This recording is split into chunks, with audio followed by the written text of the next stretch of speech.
prestei concurso público em outubro de 86 e ingressei mesmo como professor na carreira, fui efetivado em abril de 87. Éramos 3 candidatos, foi só eu aprovado, né? Uma vaga só. Na época eu era professor da PUC, da Pontifícia Universidade Católica, e aproveitei um período de greve lá. Foi exatamente a semana de greve lá, a semana que eu vim prestar concurso aqui. Bom, depois voltei, claro, eu tive que fazer um acerto lá, né? Porque lá o regime era CLT, e depois vim para cá em abril de malas e cuias e tô até hoje. Eles eram nesse prédio mesmo, aqui no prédio 16. Um lado era de gabinetes de professores e o outro de algumas salas de aula. E atrás aqui, no prédio de trás, era o da física. Bom, a gente tinha um problema, isso faz parte da história anterior, né? Eu entrei, como eu disse, em 87, até eu sair para o doutorado em 93. Os cursos que o Instituto atendia, praticamente eram, na área de exatas, eram só 2 cursos, de fato, de exatos, que era engenharia agrícola e o de meteorologia. Eu acho que os 2 foram criados na década de 70. E depois era um curso de agronomia e ciências domésticas. E nós éramos, comigo, 8 professores que dávamos contas desses cursos todos, né? Era o professor Silvio Brauch, que foi meu colega de mestrado. Em razão dele foi que eu fiquei sabendo do concurso aqui quando aconteceu, porque nós éramos colegas de mestrado lá em Porto Alegre. O professor Calderipe, a professora Regina, a professora Cleusa, o professor Roberto, a professora Maria Emília.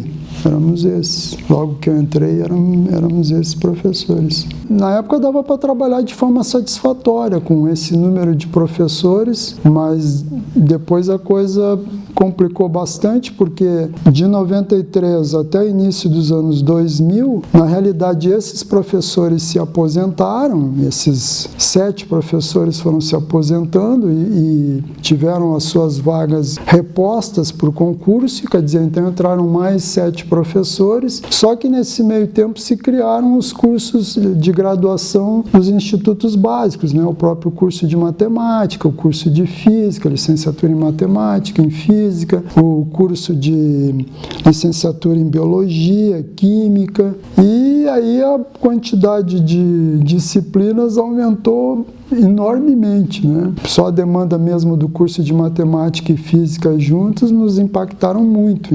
Basicamente, esses 8 professores não davam conta, tanto é que nós tivemos problemas, a própria credenciamento do curso demorou um tempo, porque esse era um problema sério. As comissões que vinham sempre achavam que, como é que esse número de professores vai manter um curso? Não se tinha perspectiva de aumento do número de docentes efetivos. Então, os cursos por nós atendidos eram mantidos parte pelos professores efetivos e parte por substitutos, né? E esse era o nosso drama, que perdurou até a década seguinte, com a mudança ocorreu com o advento do Reúne, né?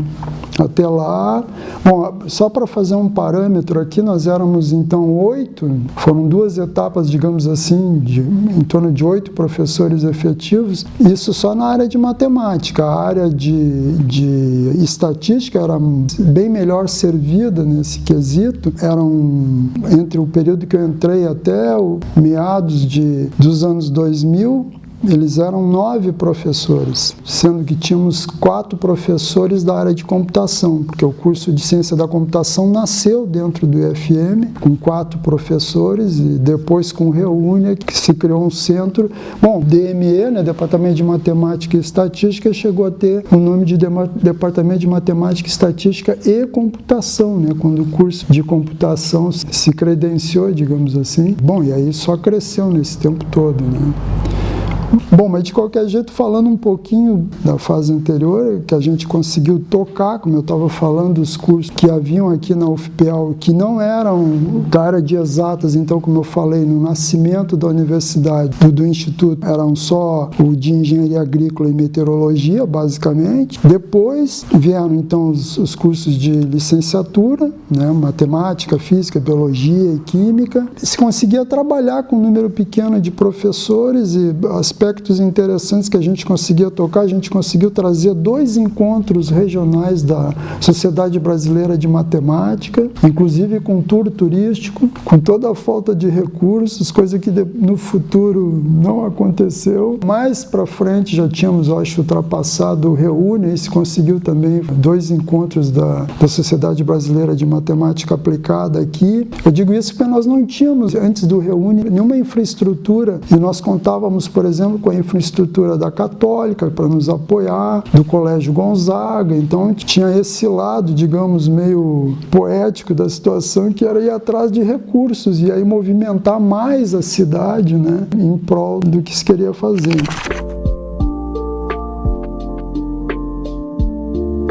O que foi mais impactante, eu diria, na minha trajetória, e eu acho que na trajetória de qualquer universidade federal no Brasil, foi a criação do Reúne, porque, na realidade, para os professores que vieram depois do Reúne, eles não fazem ideia da universidade que tínhamos antes, né? E os que vieram depois, então, só tem uma visão unilateral do trabalho universitário que é dentro do Reúne, né? A concepção da universidade anterior ao Reúne era outra, né? A UFPEL aqui, como todas as universidades federais do Brasil, elas nasceram basicamente com a estrutura anterior ao Reúne, era a estrutura da reforma universitária de 1968. O Reúne, então, trouxe esse caráter, né? Ele dividiu, digamos assim, a história da universidade recente, né? Digamos, depois de 68, a Universidade de 68 até o advento do Reúne, que foi em 2007, o lançamento do programa, né? Reúne é programa de apoio a planos de reestruturação e expansão da Universidade Federal, né? Foi criado por um decreto governamental em abril de 2007. Bom, e aí, como eu falei, foi um divisor de águas. A universidade anterior a ele tinha, digamos, os seus problemas e depois dele teve outros problemas, né?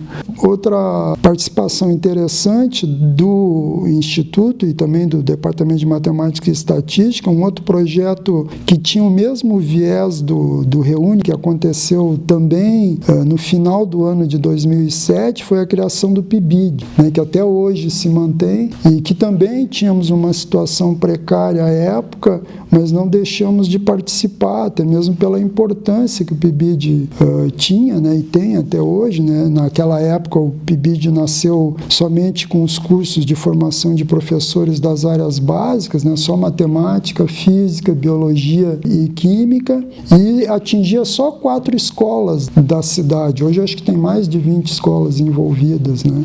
E era muito difícil porque tínhamos um número de bolsas, acho que eram 80 bolsas por área, algo assim, ou 40, mas nós tivemos que reduzir porque não tínhamos pessoal suficiente para administrar. Nós tínhamos que ter um professor administrador, um administrador do projeto todo, e nas escolas um administrador dentro de cada escola, né? O nome não era administrador, acho que era supervisor dentro de cada escola. Mas era um projeto que até hoje eu reputo como de grande importância, né? Porque é o contato que os alunos vão ter, né, pela primeira vez com a situação real do colégio. Essa é outra atividade. Também persiste, que cresceu muito e que foi criada também dentro do escopo da ideia do Reúne, que hoje em dia se sacramentou, é o curso à distância, né, no escopo da UAB. Quem permitiu que a universidade ingressasse nos cursos à distância, né, através da Universidade Aberta do Brasil.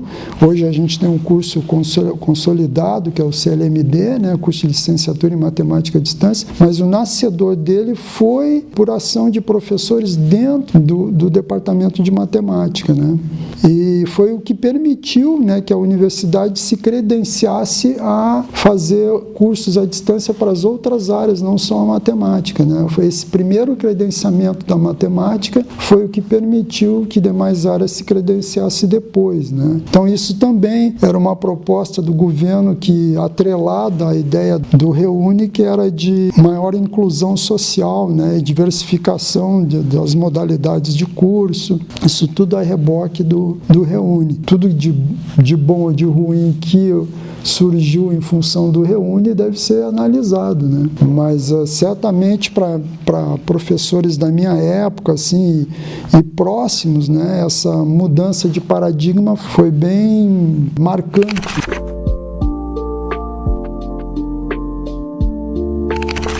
quando eu entrei na universidade, a biblioteca não era central como é agora, né? Na realidade, as bibliotecas, assim como já da URGS, eram setoriais. E aqui nós tínhamos uma biblioteca da matemática e da física, muito interessante, por sinal, com poucos livros, mas, por exemplo, muito interessante. Eu me lembro que até hoje, tirei até uma cópia, tem, dentre a relação de livros da matemática, tinha uma raridade, tinha uma 12ª edição de um livro de análise do Hardy, um matemático inglês famoso da virada do século passado. É um livro muito interessante, tinha a 12ª edição. Então tinha algumas pequenas raridades assim, e a biblioteca foi montada justamente pelo pessoal que criou o instituto, né, que eram os professores da agronomia, que tinham uma sólida formação em matemática, né? Professora Gilberto Amaral, professora João Gilberto, né? Tinham bons livros de matemática, embora muito poucos. A biblioteca então ficava no prédio 15, na entrada, a primeira sala à direita do prédio 15. E aí eu e o professor Bretas, na época, ainda tínhamos uma ligação forte com a URGS e com a biblioteca da URGS, através da bibliotecária-chefe lá, nós conseguíamos trazer para cá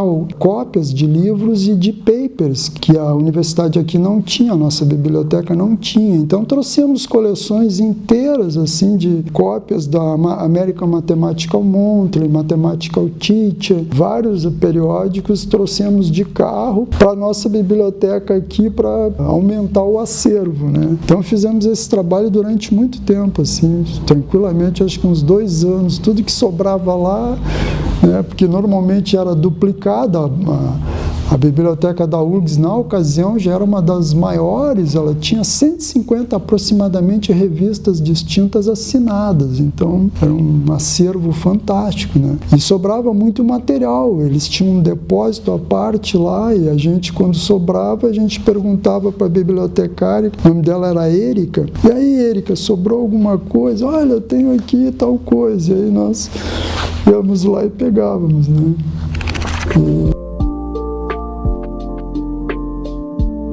Eu queria começar agradecendo o pessoal dessa atividade de Memórias em Movimento, os professores que fazem parte da atividade, os servidores e os alunos. Parabenizar, claro, o IFM pelos 55 anos e dizer que, como eu falei, né, que a proposta do Reúne criou uma segunda versão de universidade, pelo menos enquanto eu estava dentro da universidade, que é a que se mantém hoje, mas eu acho que hoje há novos desafios e muito mais impactantes para a nossa atividade de professor e, portanto, da própria instituição, em particular do IFM, né, que merecem ser bastante pensados, né? Hoje em dia a gente tem uma outra estrutura, temos uma economia global que demanda uma outra tomada de atitude pelas instituições de ensino e a governança delas, digamos assim, né? Só para ter uma ideia, eu sou da década de 70, o grande boom que tinha como ativo econômico era o petróleo. Hoje não é mais, hoje são os dados, né?